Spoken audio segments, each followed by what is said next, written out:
Hi everyone, कैसे हो आप लोग। आज एक्चुअली मैं अपने चैनल पे एक कंसल्टेशन वीडियो अपलोड कर रही हूँ। कंसल्टेशन वीडियो क्यों और किस रिगार्डिंग टू रेकावेक्स।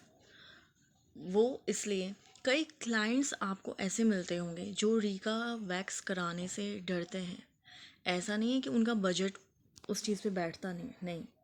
एक्चुअली होता ये है कि वो पहले बहुत सारे एक्सपर्ट्स के पास जाते हैं, फिर आपको ट्राई करते हैं, फिर उनको एक जब जेन्युइन एक्सपर्ट मिलता है ना, तो उनको लगता है कि यार पहले भी तो रीका वैक्स कराई है हमने, तो स्किन पीलिंग की प्रॉब्लम क्यों होती है। एक्चुअली आप एक चीज़ समझ लीजिए, क्लाइंट्स के लिए भी कह रही हूँ और जो एक्सपर्ट्स होती हैं उनके लिए भी कह रही हूँ।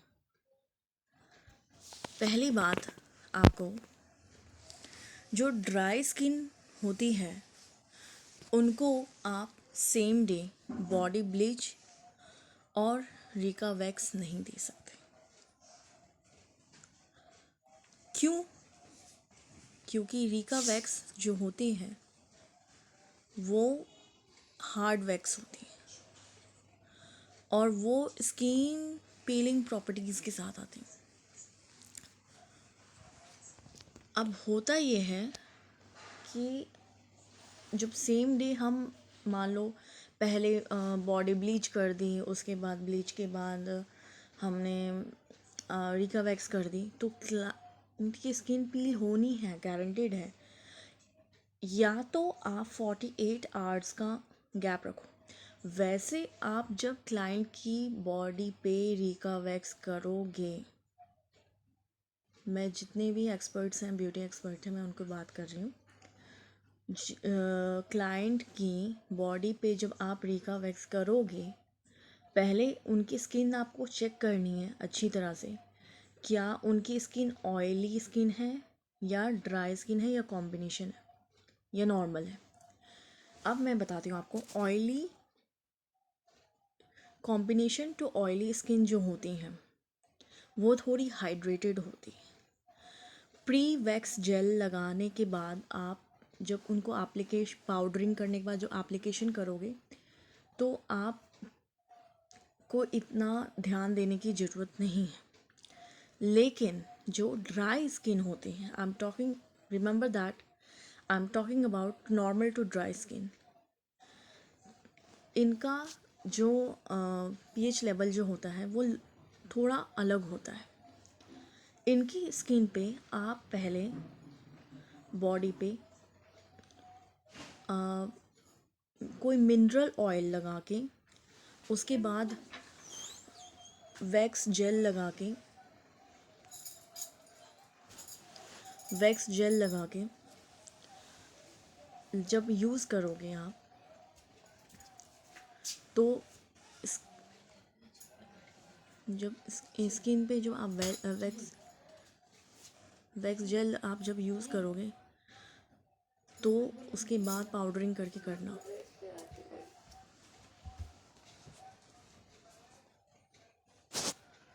द थिंग इज़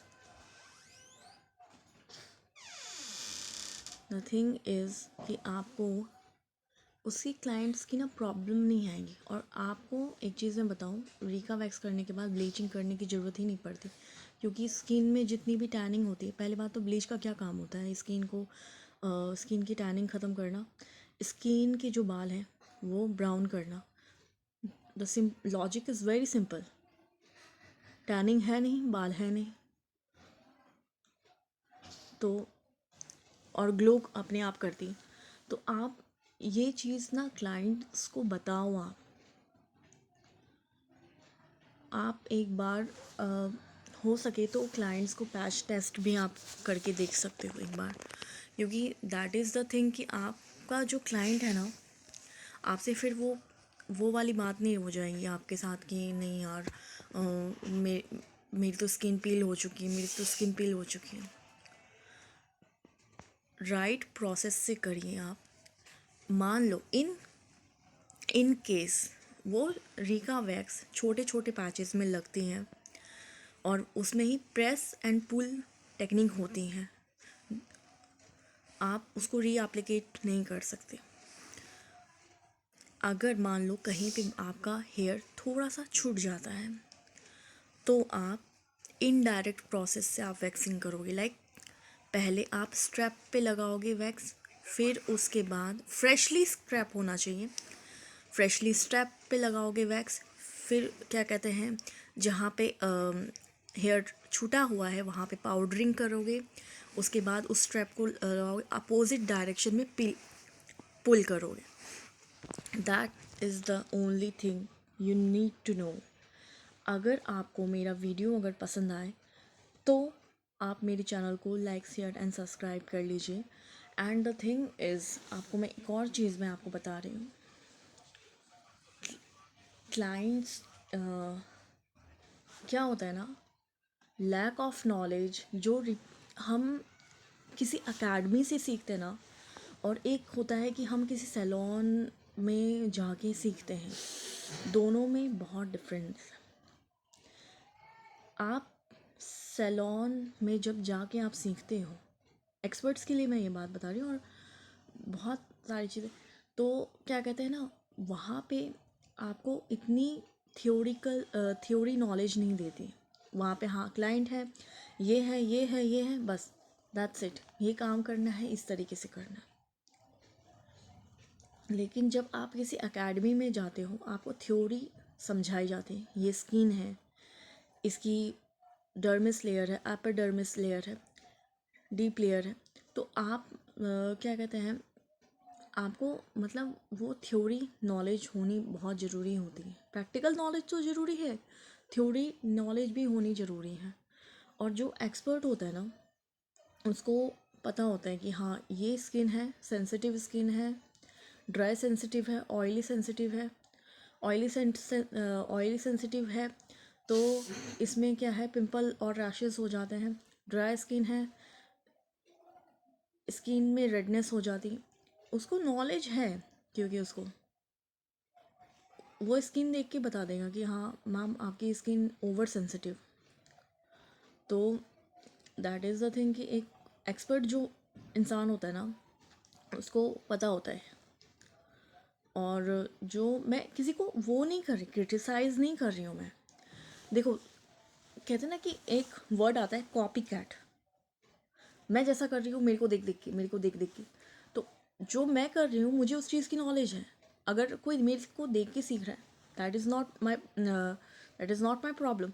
बट क्या है कि उसको वो नॉलेज नहीं है जो जितनी अच्छी तरीके से मैं उस चीज़ को एक्सपीरियंस दूँ उस चीज़ में, समझ रहे हो।